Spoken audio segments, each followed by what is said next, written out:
You're listening to Salford City Radio, 94.5 FM, with your host, Jimmy Petruzzi, bringing you news from the local area and around the world.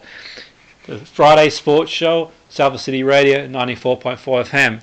And we're very fortunate on this show to bring you some of the world's best athletes, sports people, people who work in sports across a wide range of disciplines. We've had footballers, coaches, trainers, sports psychologists. And today we have a really fascinating guest. And also on the show, we've brought you some of the world's most influential people in the field of psychology who've talked about their experiences and their ideas, and people in related fields too. And today we have a really fascinating guest who works in the field of physiotherapy, and this should be a really fascinating interview. She has an incredible amount of experience working in sports. She's worked for Team England at Glasgow 214 and Gold Coast 218 as well. She was lead physio at London 212 Paralympic Games, and also worked at Beijing and did 5 World Games and also 3 Youth Games. And I'm sure she's done a lot more than what I've mentioned here, and I'm sure she'll sort of tell a bit more about her work going forward. So Rosie Mew, welcome to the show. Great to have you on board. Thanks very much. Thanks for having me today. What an incredible resume you have there, Rosie. It's phenomenal.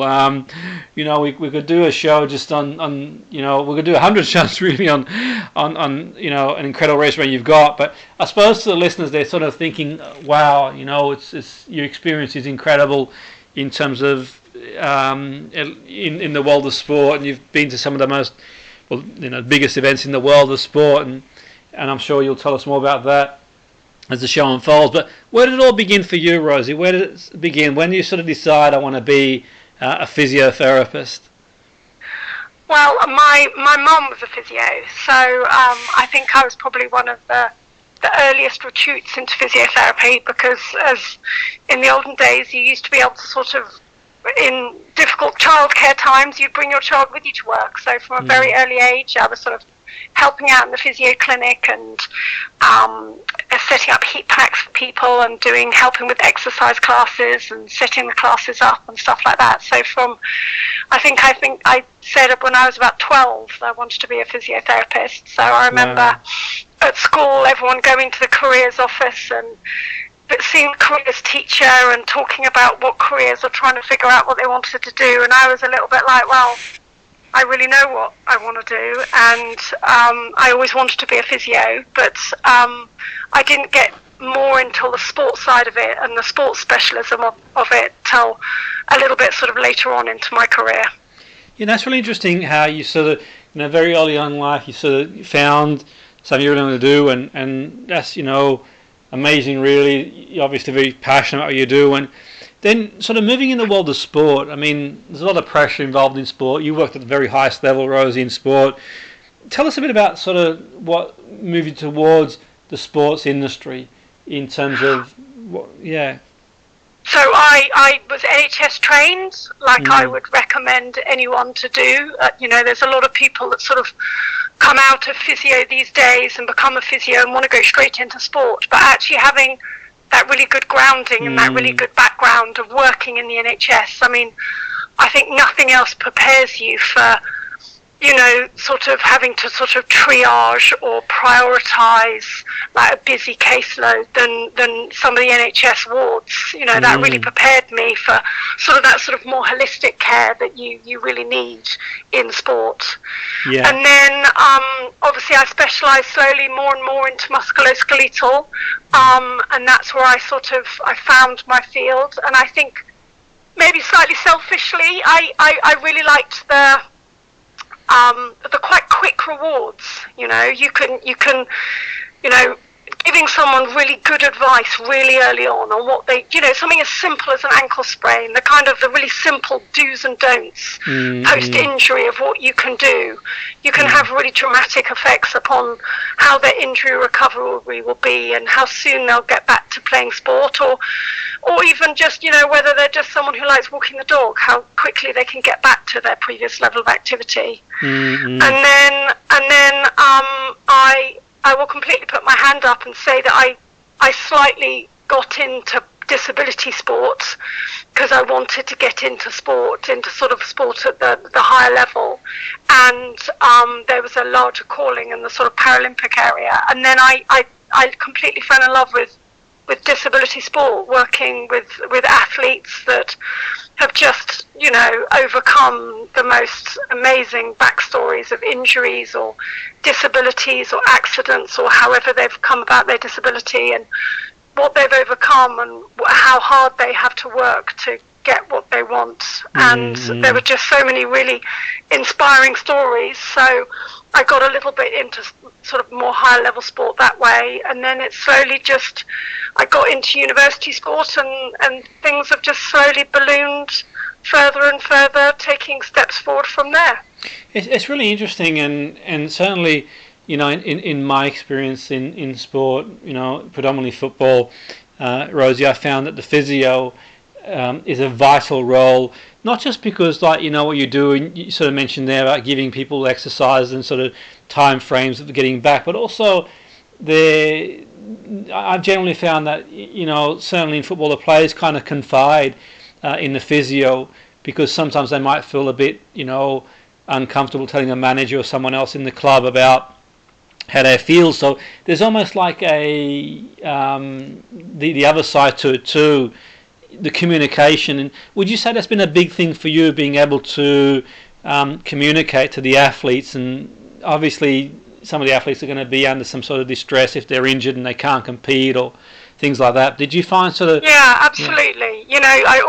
The physio is often that sort of member in the sort of management team that is sort of almost halfway between the sort of athletes and the management staff. Now, the nice side of it is that apart from sort of a fitness check or ability to be able to complete check, and the physio giving that athlete the all clear, the physio isn't involved in the selection side.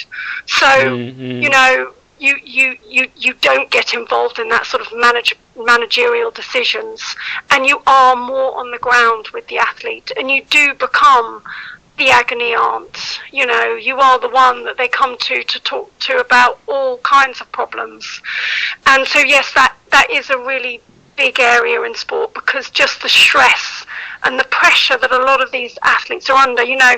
A lot of the athletes that I work for were gearing up for the games last year, and now to try and, they've been working, there's been a 4-year goal to go towards Japan in 2020, and to have that delayed.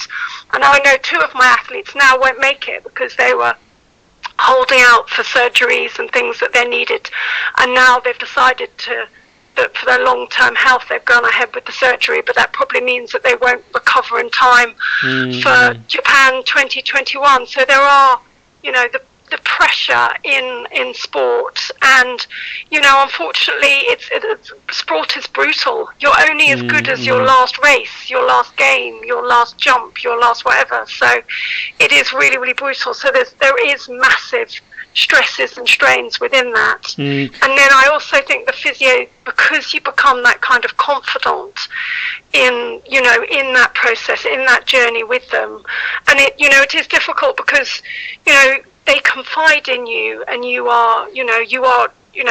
have a duty bound of care, but also there's elements of confidentiality that they tell you things that you're not able to pass on to management because they've told you in confidence. So there is that whole sort of other side of physiotherapy that isn't just the taping and strapping and treating. That is part of the parcel that comes with it. That's really interesting that you say, and you mentioned about sort of working in NHS earlier. I mean, sport, like you mentioned, is very, very competitive. It can be brutal, it can be a ruthless environment. But I imagine, like working in the health service for yourself, Rosie, you'll have seen situations like where I can only imagine you've worked in situations that the person, a life-changing situation, maybe someone who's maybe had a major injury, a stroke or some sort of debilitation. When you mentioned the health service, was that one thing that sort of, in terms of developing your skills and your communication with people, and did you find that really helped you well, obviously you did a great job there, but did you find that was an area that you really developed that's those sort of scenarios where you were sort of working with people who experience big adversity. Yeah, absolutely. And I think there are a lot of sports people who are interested in sport who go, oh, physiotherapy, or oh, sports therapy, or one of those routes that they want to go into, and they do their training and they want to go straight into the sports arena. And actually that NHS training of learning about how the cardiovascular system works, how people with who are medically unwell, how they can present, how people with respiratory issues are affected in different climates, and or altitude and things like that, how all of this affects us. And I think that really well-rounded approach is really important, as well as if people do go straight into a kind of private practice environment, you have a patient at 9 o'clock, then you have a patient at 9:30, then you have a patient at 10 o'clock, then you have a patient at 10:30, and your booking system is what tells you when you see a client. But when I sometimes travel with 28 athletes when I go away with a hockey team. You've got a huge number, sometimes 32 athletes in one go. I don't have a booking system. I need to see the most important person first. I need to see the people that have the most significant or the more acute injuries first. And so learning that ability to be able to triage and prioritise the kind of that ward work or NHS work gives you is really, really important. And I think a lot of physios these days are missing out on that side of it. That's really interesting. And I suppose, yourself, Rosie, you've been to the games and so many huge tournaments and over a period of time. And I mean, what are some of the highlights for you for yourself? No doubt London 212 would have been a huge highlight, but you've also sort of worked around the world at many different championships and Commonwealth Games and Olympic Games. What would you say some of your sort of career highlights have been? It's really interesting. A lot of people always ask me that, and there are a couple of things that really hit home. And actually I wasn't physioing them, but as a sporting moment that just made me weep more than anything, I would say, that sort of emotionally, is when the women's hockey won gold, because these were a group of athletes that had been my athletes that had gone. I'd seen them as under 16s, I'd then seen them as under 21s, I'd then worked with them from the under 16s, under 18s, under 21s, all the way up. I'd worked with them for about 6-7 years, and then I, unfortunately, they went with the senior hockey team out to the games with the full-time hockey staff, so they were now in the sort of senior team, and seeing them win gold out there with sort of athletes that I know that I'd helped get there, that was major to me. And there's been, London 2012 was amazing. I think, just as a host nation, the way that the host nation pulled together and how brilliant London was. I just, the number of athletes that still talk about London 2012, and I work with a lot of athletes abroad, and, even foreign countries, even the Australian team out in the Gold Coast were talking about how brilliant London 2012 had been, and what an amazing showcase of the games it was. So that was really brilliant to hear. Absolutely. And then obviously on a more sort of personal level, there's been athletes of mine that were really touch and go about whether they would qualify or whether they would get the times or whether they would be selected, and then to go on and see them in their field out in the stadium with thousands of people watching them, and them getting a PB or getting a medal or doing what they have worked 4 years towards doing. There's been a lot of really, really big highs. Absolutely, and it's really powerful stuff. And I think if anyone's listening, considering becoming a physio or looking to go into sport, they'll sort of look at your achievements and having been to some of these huge tournaments and the games, the Olympics, the Commonwealth Games, and I suppose with every sort of work there's challenges too. Rosie, what are some of the sort of challenges that anyone's looking to get into? I mean, obviously everyone's unique and it's a different experience for everybody, but just a bit of an insight in terms of what would you say some of the challenges have been for you over the years, working at the very highest level as a physio? I think the life work balance is hard, and is something that you need to work really hard upon.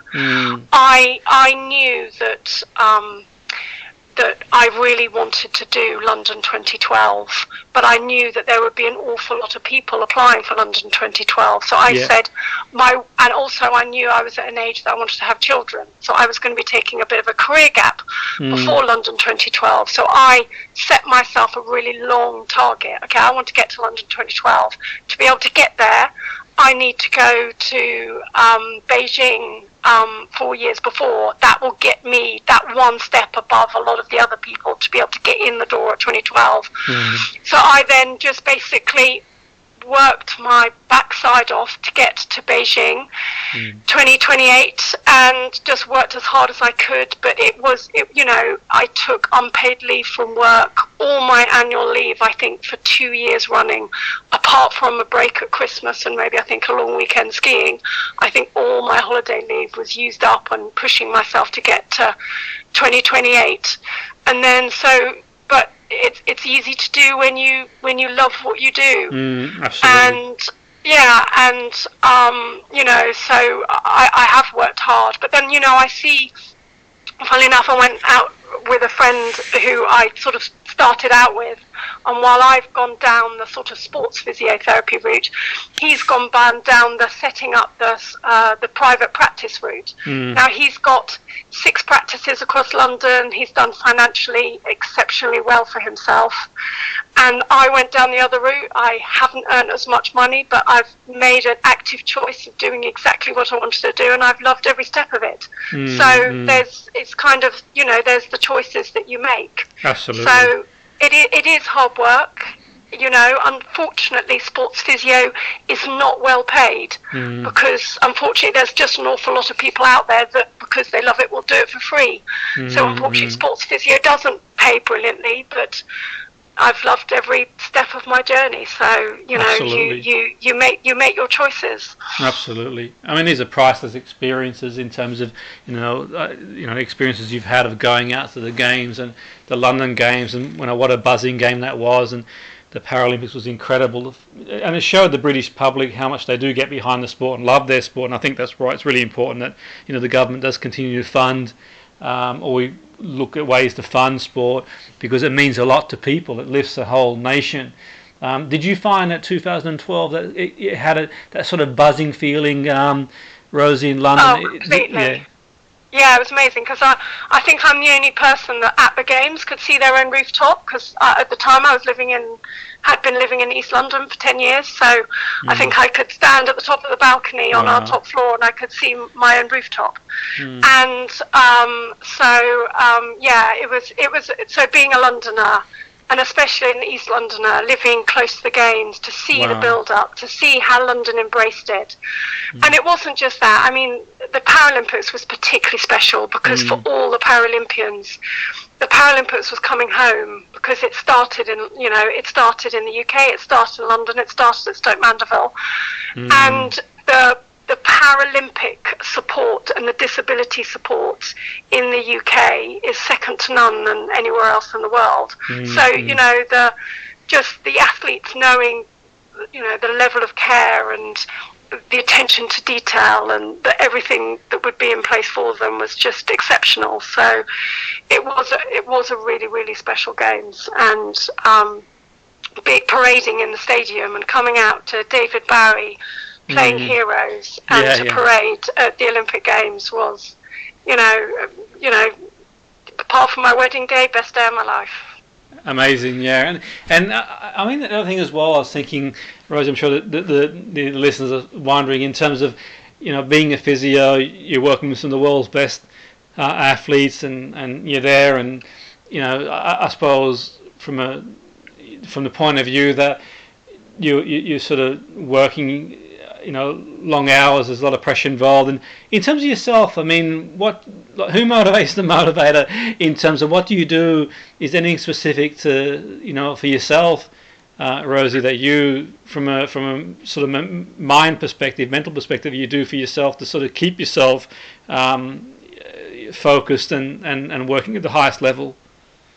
For me, I really feed off a sort of buzzing environment. The difficulty is always when, there's always the low patches and the lull patches. And I think everyone finds it difficult not to do the emotional wave of up and downs with everyone else, to try and stay, as impartial, but sort of like a good positive vibe throughout, which can be difficult when you've got, people coming in that are heartbroken because they fell on the race or they didn't do what they meant to do, and there's someone else sitting in the bay next to them that's just got a PB, and that's always hard to manage. For me personally, I do. I learned some really short 2-minute meditation techniques. And funnily enough, I've got very good at sitting on the toilet and doing it. So I basically would go into a quiet space, and usually, often in these places, the only quiet space is like a toilet cubicle. And I would just go. I'd put the toilet seat down, and I would literally just sit there, and I'd play a 2-minute track in my head that just allows me a 2-minute completely personal headspace to just recheck,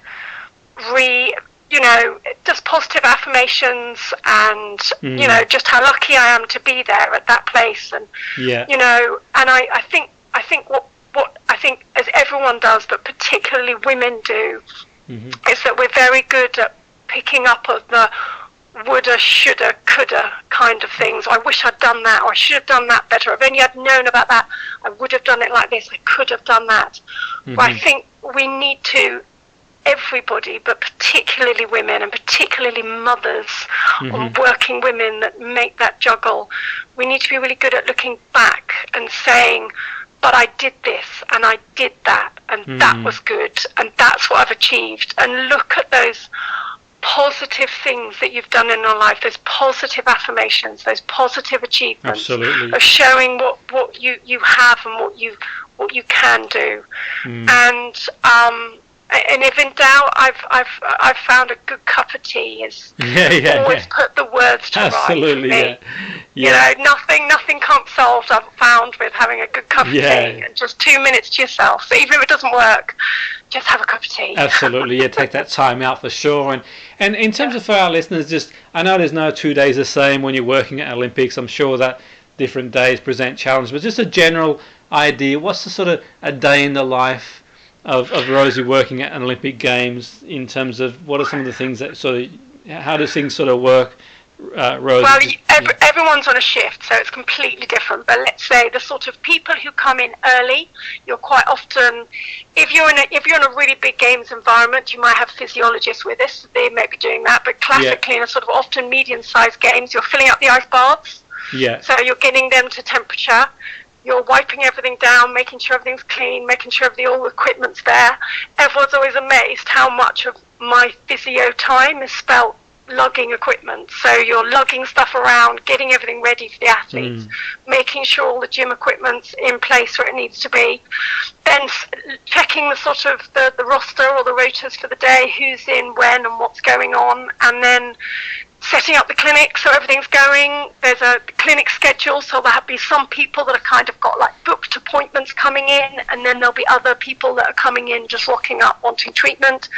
And then on top of that, there'll be people who are coming in with an injury, so something that's been unexpected, like they've fallen over and they come straight to us for medical attention. Then you're looking at time spent with the doctors, so some of that you might have to spend alongside with a doctor, so there'll be 2 of you looking at an injury, whether you need to send that someone off for a scan or getting a second opinion. And then sort of, doubling that up with some massage work, some treatment work, taping people, talking to their physios there, talking amongst the team, up towards the end of the day of emptying the ice baths, washing them all out, cleaning them all. Wow. And then, and with an awful lot of making cups of tea in between.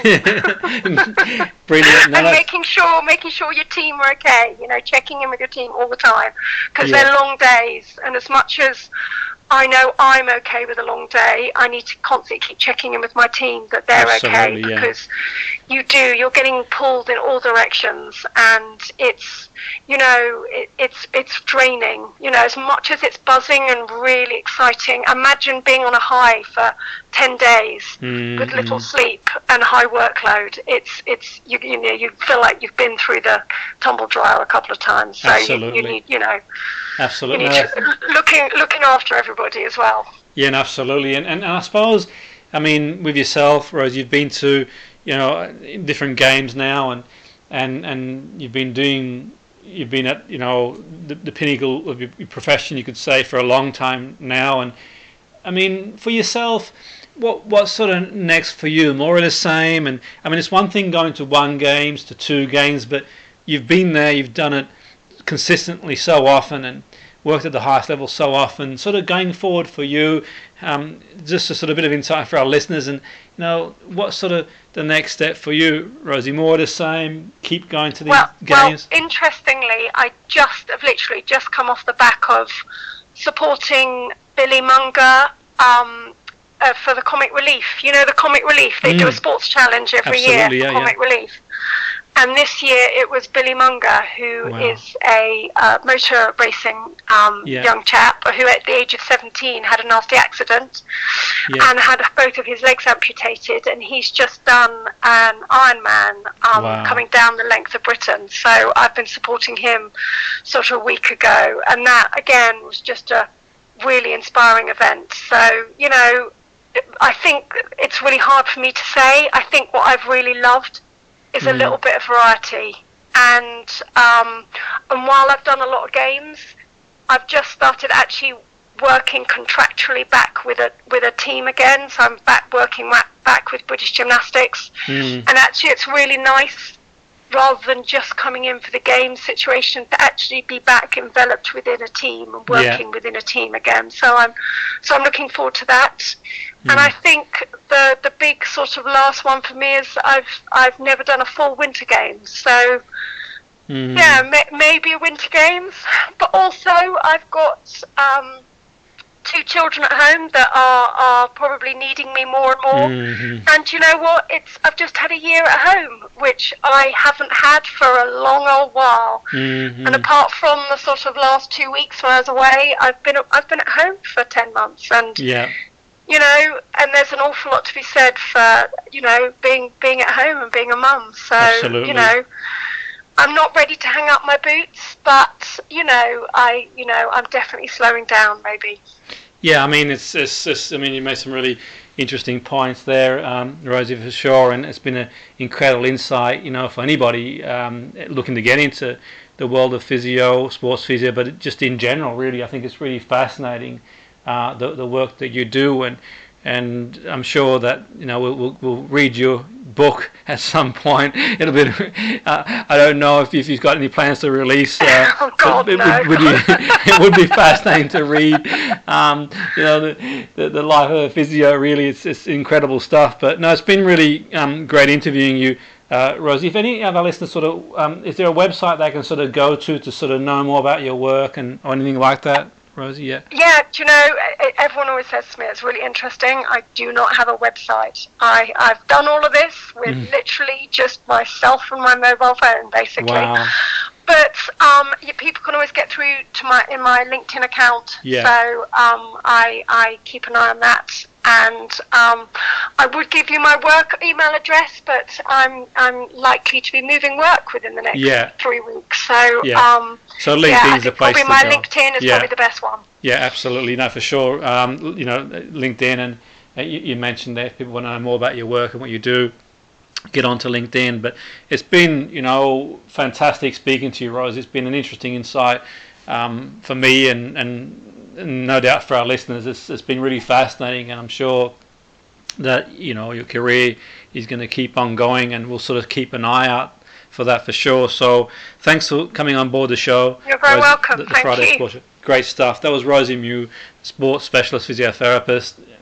I mentioned there, get onto LinkedIn and you'll see Rosie's profile, some of the athletes that she's worked with and have worked at different Olympic Games, Commonwealth Games.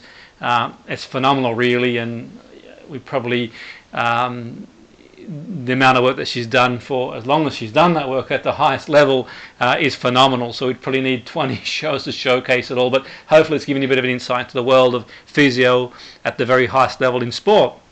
The Friday Sports Show on Salford City Radio 94.5 FM for your host, Jimmy Petruzzi, bringing news from the local area and around the world.